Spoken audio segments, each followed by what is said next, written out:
who interviewed you for the purposes of the pre-sentence reports. At the trial in May, neither of you accepted any involvement in the tree felling. In your recent interviews with the probation officers, although seeking to minimise your culpability, you have, however, both admitted being present and involved.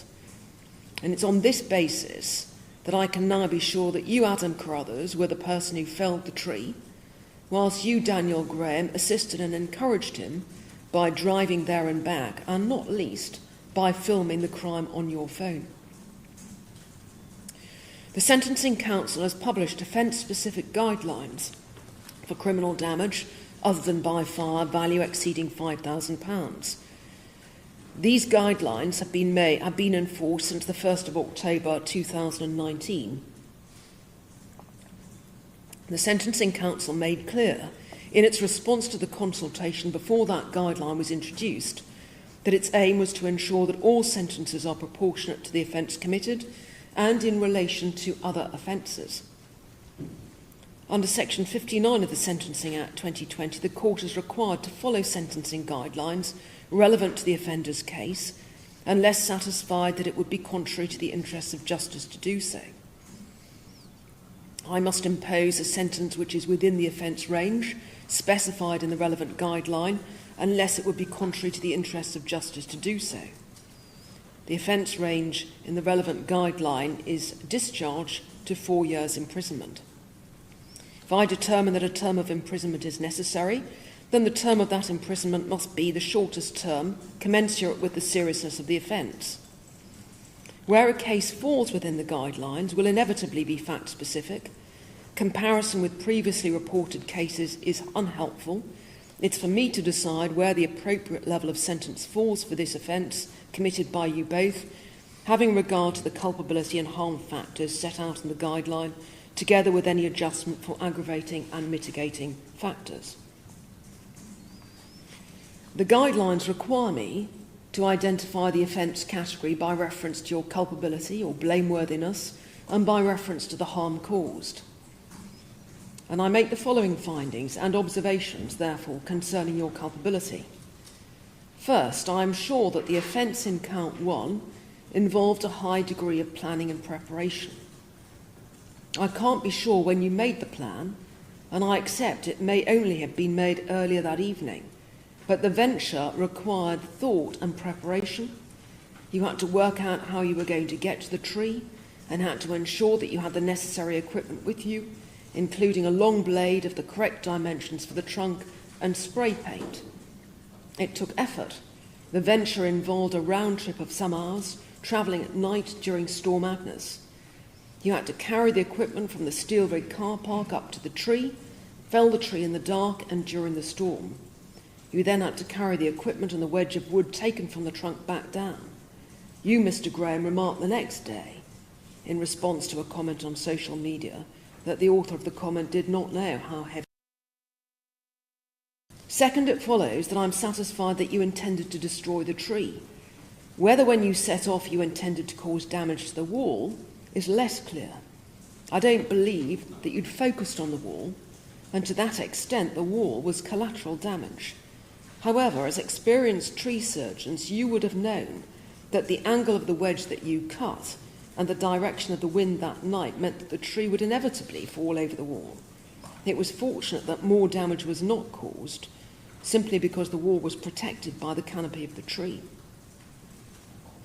Third, whilst your motivation for felling the tree is not clear in every respect, I am satisfied that you are both equally culpable. Mr. Carruthers, you told the probation officer that you had no idea why you had carried out the crime and could offer no explanation for your actions. You blamed drink, saying you'd drunk a bottle of whiskey after a tough day and everything was a blur. Mr. Graham, in your interview with the probation officer, just as at trial, your main focus seemed to be to heap as much blame as possible on your co-defendant. You now accept that you were present, but blame him for what happened that night. You provided me with a witness statement from a Mr. Paul Fox. The statement takes the form of a character testimonial. However, that statement repeats the contention that you were not the instigator of the offence and that your good nature had been exploited. Referring to Mr. Carruthers, you told the probation officer that it was his dream and that it was his show which you just went along with. You said that you went with him that night not thinking that he would go through with the plan and that you were shocked when he did.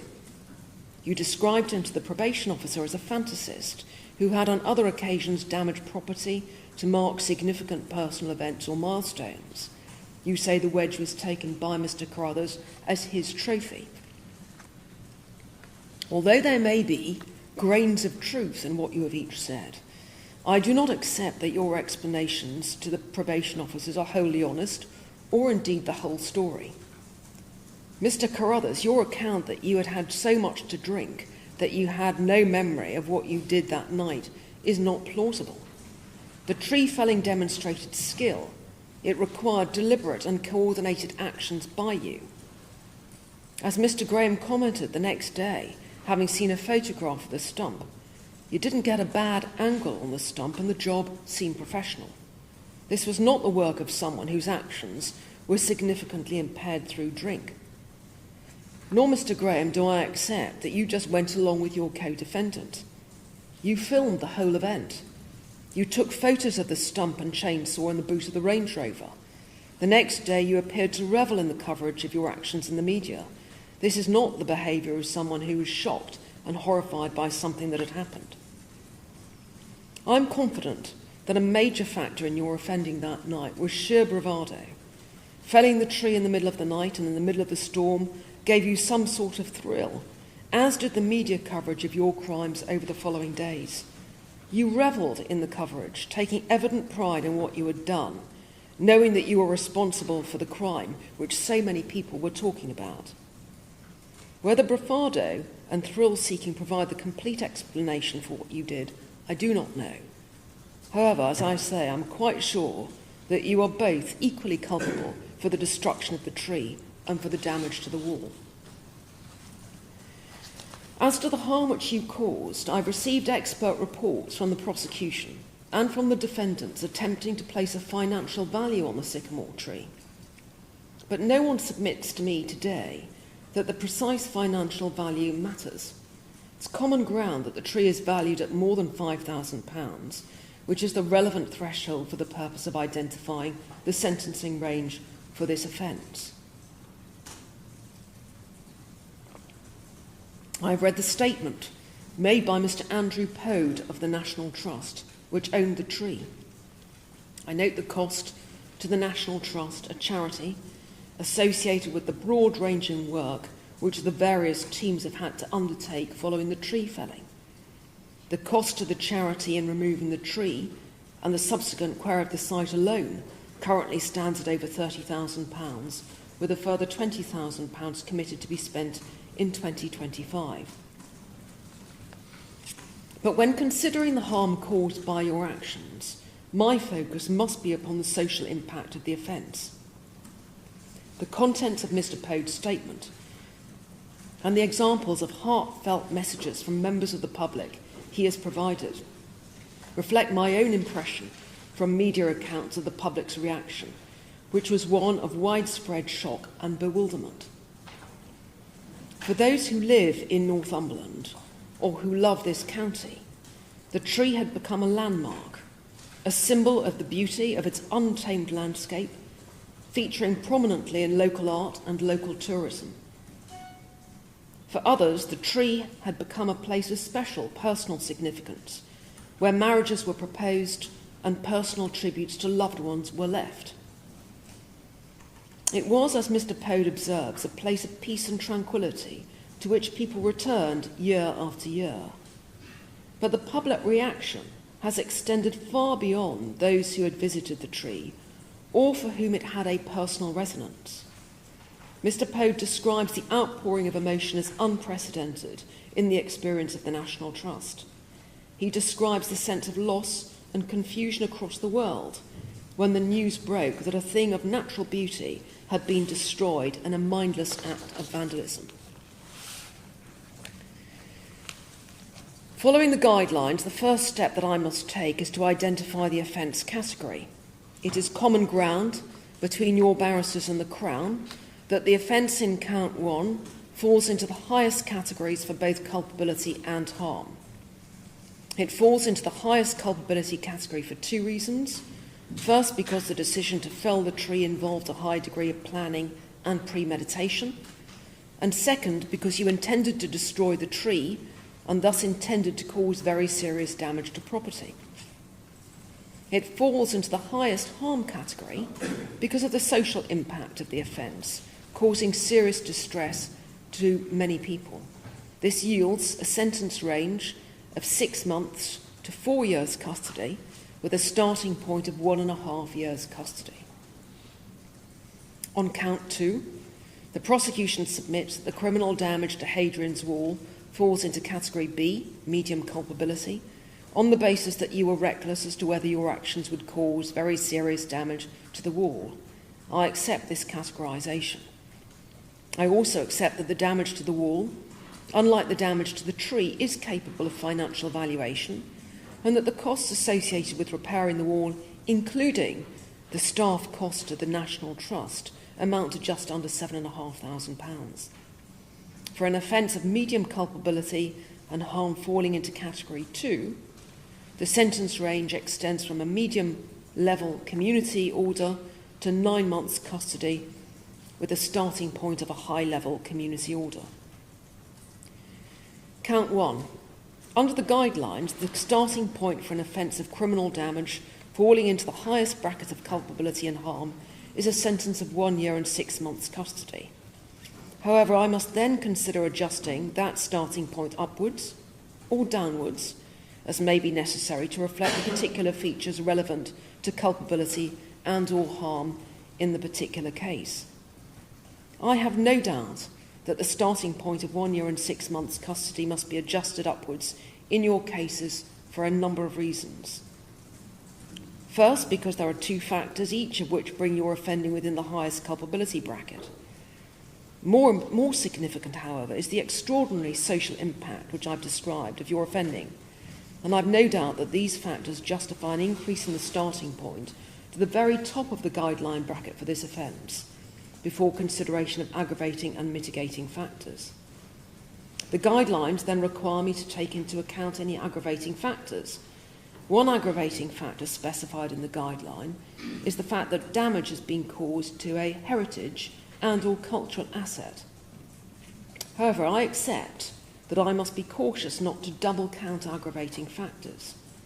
I've already substantially uplifted the starting point to reflect the very widespread distress caused by the felling of the tree. This reaction is in large part linked to the tree's status as part of the landscape and part of our natural heritage. It would be wrong to uplift the sentence still further for what is essentially the same reason. Mr. Graham, you have 4 previous convictions, 2 for battery and 2 for public order offences. Your previous offending was linked to relationship difficulties, and in each case you received a financial penalty. I do not regard your previous convictions as relevant to the sentence which I must pass today, and I do not regard them as aggravating factors. However, there is a further aggravating factor not specified in the guideline which justifies an increase in the sentence. You appeared to savour the fact that others, including a teenage boy, were investigated for the offences which you had committed. This additional aggravating factor leads me to the conclusion that before mitigation is considered, the sentence falls over the top of the guideline bracket of 4 years imprisonment. I'm then required under the guidelines to take into account mitigating circumstances. I've read detailed pre-sentence reports, and in your case, Mr. Graham, a mental health assessment report prepared by the Crown Court Mental Health Liaison Team and a further expert report prepared by a consultant forensic psychiatrist, Dr. Steve Ramplin. Daniel Graham, you are now 39 years old. You've worked for most of your adult life, and I've read testimonial statements which, amongst other things, say that you are hard-working, polite, and generally helpful. In the recent past, you've been self-employed, living in a caravan sited on land which you own. The author of the pre-sentence report focuses upon your relationships and linked mental health problems. You had a turbulent childhood, suffering physical and mental abuse. You had a close and supportive relationship with your father, however, and his suicide in 2021 affected you profoundly.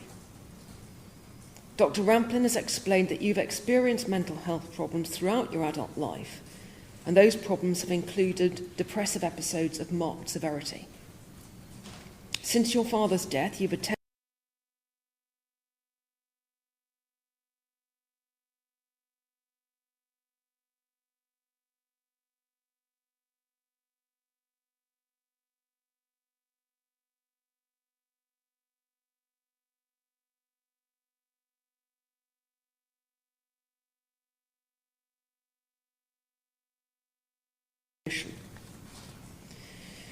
Mr. Carruthers, you're now aged 32. The pre-sentence report records that you have 2 children with your long-standing partner. One of those children has special needs.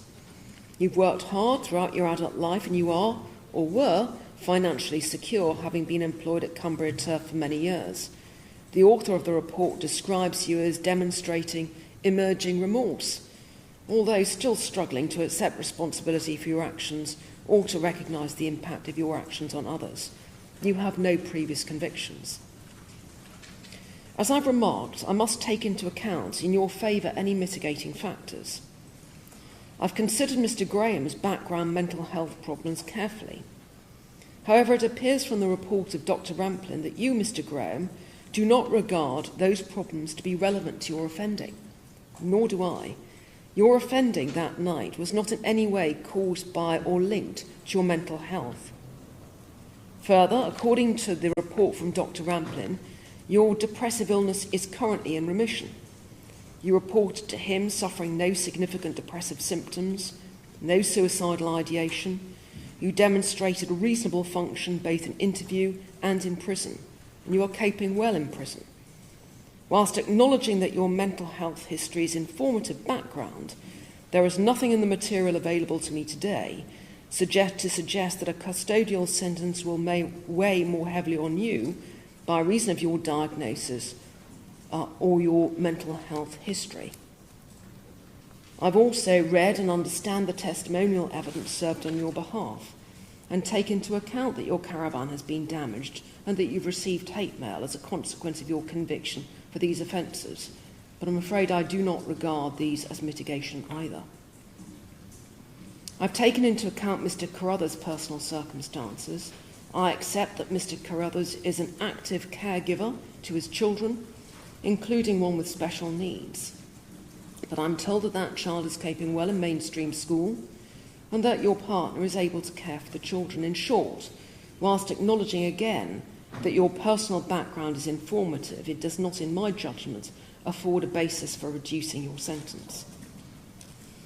I accept that in the case of Mr. Carruthers, there is some modest mitigation in the form of an absence of previous conviction which justifies a discount. Mr. Graham, you have previous convictions, but as I've said, they are for very different offences to those which you face today. I've considered carefully whether I should afford only Mr. Carruthers a degree of credit to reflect his character. However, this is a case in which I have an overwhelming sense that both defendants should receive the same final sentence. Mr. Carruthers, you will receive the benefit of the discount for having no previous convictions. Mr. Graham, you will receive the same discount, although you do in fact have convictions, but they are not, for my purposes today, relevant convictions. I'm required to pass a sentence which falls within the offence range set out in the guideline, unless I'm satisfied that it would be contrary to the interests of justice to do so. Considering count 1 on its own, I'm satisfied that the guideline offence range is sufficient, taking into account aggravating and then mitigating factors. And the Crown accepts that the offence in count 1 is properly dealt with as being in the most serious category covered by the guidelines without the need to go outside those guidelines. As I've already said, the guideline range for a category 1A offence extends to 4 years imprisonment. Count 2. As I've remarked, the starting point in the guidelines for count 2 is a high-level community order, Again, I must consider whether there are factors in your cases which justify an adjustment of that starting point upwards or downwards before consideration of aggravating and mitigating factors. There are no such factors, but the offence in count 2 is, in my judgment, significantly aggravated by the fact that you caused damage to a heritage asset, Hadrian's wall. The actual damage to the wall was relatively modest, comprising only of spoiling and fracturing of some of the stones, but it is a World Heritage Site and a protected monument. As Mr McFarlane of Historic England has stated, the wall is a major archaeological site and an important tourist draw to the region, and I'm satisfied that a short custodial sentence is appropriate for count 2. I've had regard to the Sentencing Council guideline on totality. Counts 1 and 2 arise from the same facts. In these circumstances, it is appropriate that I impose a sentence in count 1 which reflects your overall criminality and impose on count 2 a sentence which will be served concurrently. When considering the sentence to be imposed on count 1 in these circumstances, it is not a simple arithmetical exercise of adding one sentence to the other. The sentence which I pass must be just and proportionate. The sentence on count 1 will therefore incorporate a part of the sentence on count 2, but not the whole of it. I made a reduction to the sentence to be imposed on count 1 to reflect, in Mr Carruthers' case, the absence of convictions, and in Mr Graham's case, the absence of relevant convictions. The increase which I make to the sentence in count 1 to reflect part of the sentence in count 2 has the effect of cancelling out that reduction. Finally, I am satisfied that the term of imprisonment which I pass is the shortest term commensurate with the seriousness of your offending. I make deprivation orders in respect of Mr Graham's Range Rover and Mr Graham's mobile phone, both of which were used for the purpose of committing or facilitating the commission of offences. The victim's surcharge applies. Stand up, please. Mr Daniel Graham, Mr Adam Carruthers, I pass the same sentence in respect of you. The sentence is, on count 1, 4 years and 3 months imprisonment. On count 2, 6 months imprisonment, but to be served concurrently with the sentence on count 1. Daniel Graham, you've been in prison since the 21st of December 2024. Adam Carruthers, you've been in prison since the 9th of May of 2025. The days that you've served will count towards your sentence.